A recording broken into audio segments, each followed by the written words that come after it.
Okay, I guess we'll just get started here. So my name's Calvin Yoder, and I work as a turf and forage seed specialist out of Spirit River, or just live south of Spirit River. And I do work for the Peace Region Forage Seed Association and SARDA Ag Research, just basically doing basic applied research work, trials in farmers' fields, doing a lot of extension work, taking calls from growers, seed trade, some of the crop input center staff and like that. So, that's kind of what I do. And a big part of our program that we have with SARDA Ag Research is actually evaluating a lot of different herbicides to see how safe they are on a lot of the grass and legume seed crops that grow and how effective they are in the weeds that we're actually spraying on those crops. And again, weeds are always a big issue in our forage seed crops.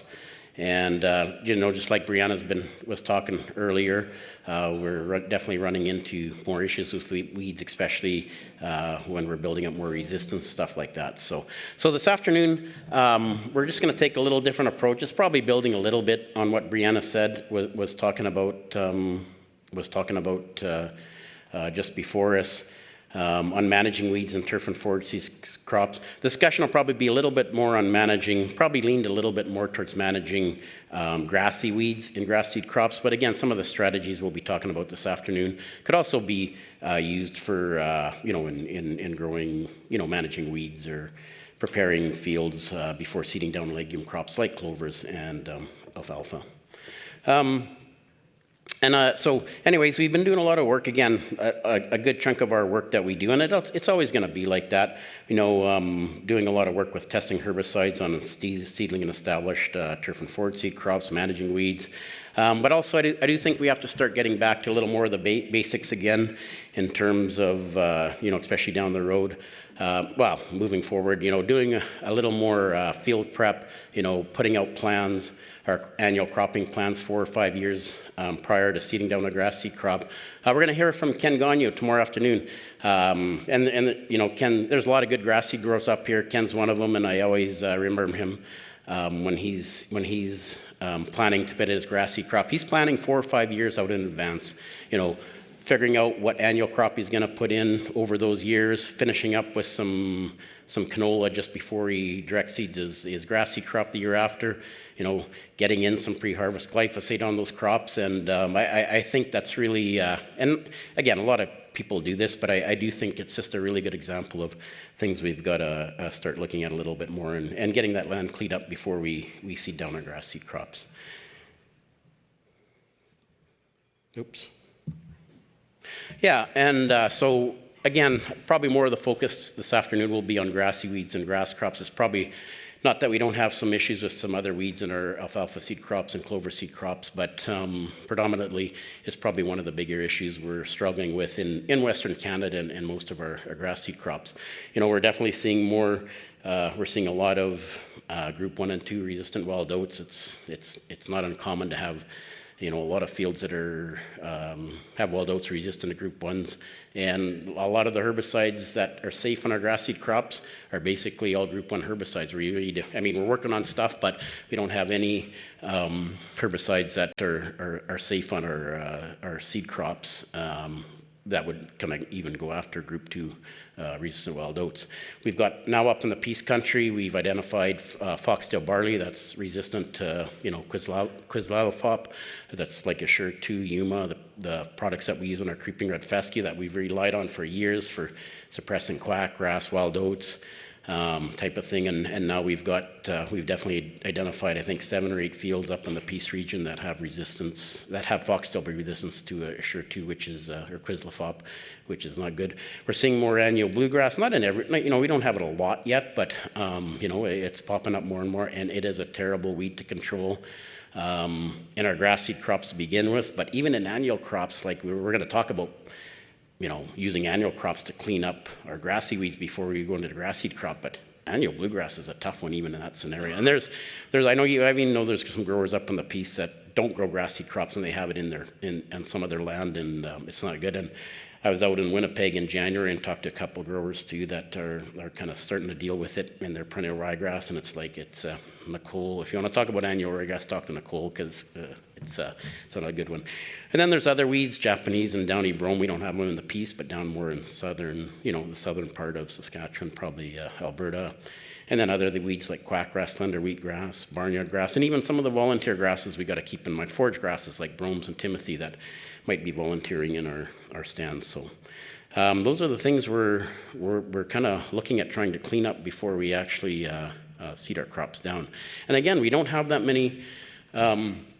We've lost some active ingredients that we used in some of our grass seed crops that controlled some wild oats and stuff like that.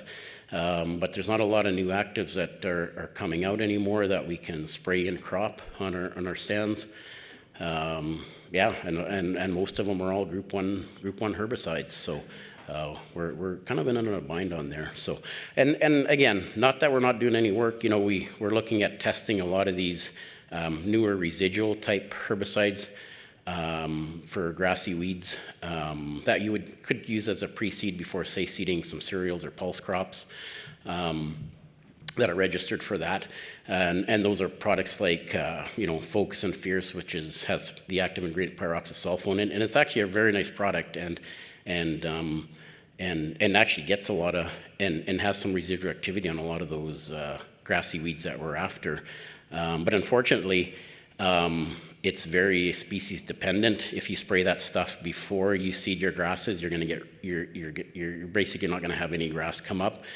We've seen damage. So we're looking at these products like Olympus, Avidex, Nortron is not as a pre-seed before seeding grasses. It's more seeding the grass in the spring, applying these products in the fall or say the following spring, just to get some residual on some of these grassy weeds that we're after. So there are some things there, but there's really nothing that really stands out that's going to work really good. And we do have to evaluate these products species by species. I just talk about Focus and Fierce, nice products in annual crops, like annual before cereals or pulse crops. Again, pretty hard on fescue when we put it on in the fall or the spring, hard on ryegrass, but on some of the wheat grasses that actually think it has some potential to look at a fall application or early spring application once that stands established for these weeds. And good on annual bluegrass. They're actually good on a number of products. So anyways, we are working on things, but these products are, even though they're registered for pre-seeds before annual crops, you don't spray them before you seed your grass reseed crop because nothing's going to come up, or hardly anything will come up. And they're more like a late fall, early spring application on new stands. Oops. So I just before I hand it over to Christina to finish up, I just wanted to talk about just a couple things that, I kind of see driving around the country. Things that it's not going to fit in on everybody's operation, but I think these are things that we could be looking at more. Weeds are invaders. They like ground where nothing's growing. A lot of the weed issues I think we have come in from field edges, poorly drained areas. These are just some pictures. My pet peeve with growers, not everybody does it, but we use so much glyphosate, and with the high clearance sprayers now, there's growers hanging their booms over our ditches so often, and it's just not a good practice at all. Like, this is a picture I took this spring or this summer on a field. I don't know, whatever it was, a wheat field or whatever, but you can see how they hung their boom over the ditch, and basically getting rid of that grass, even though it's quack grass or whatever, or brome grass. I mean, they're getting rid of that. I guarantee you next spring when I go back, or next summer when we go back and look at this spot, there's thistle, there's foxtail barley, there's just every weed that we actually don't want in our field. And then what happens? Those weeds are there, hang their boom over again. So we to be honest, I'm not trying to be rude, but we see way too much of this, and it's something that that's where weeds come from.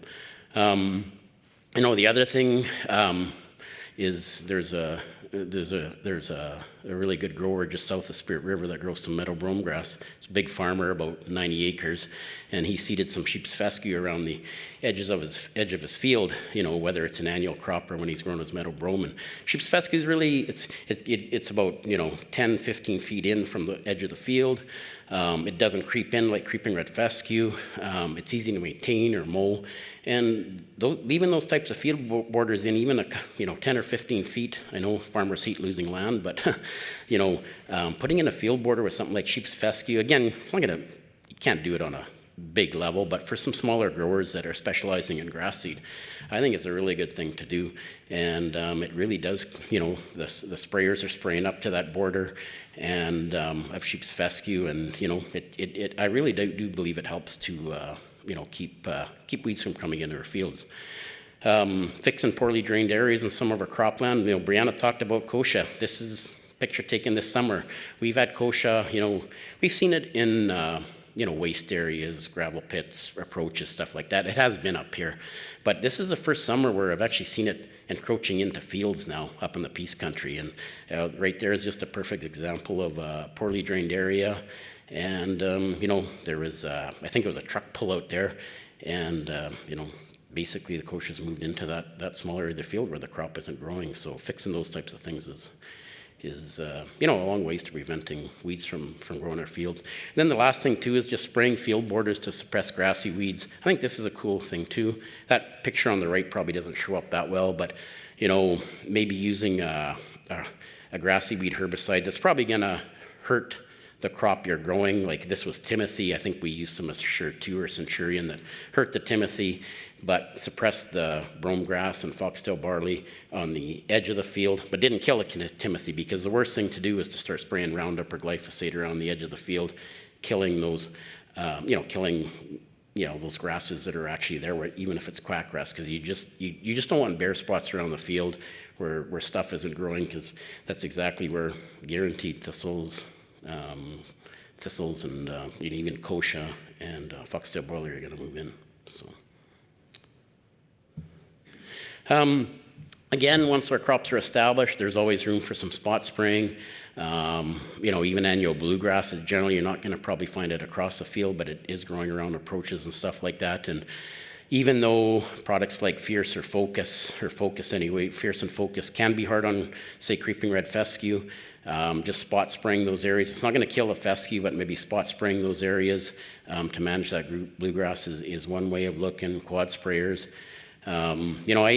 Brianna did talk about drones a little bit there. I think drones have a really nice fit down the road once we get more herbicides registered with them for managing some of our weeds in our hopefully you don't have those weeds we're after in our grass seed crops, but I do think they do have some good potential just in terms of spraying around field edges, spot spraying even, patches of wild oats. I think of thistle in our grass seed crops. A lot of times we're spraying our thistle in the springtime, or we're spraying our grass seed fields in the springtime, the end of May.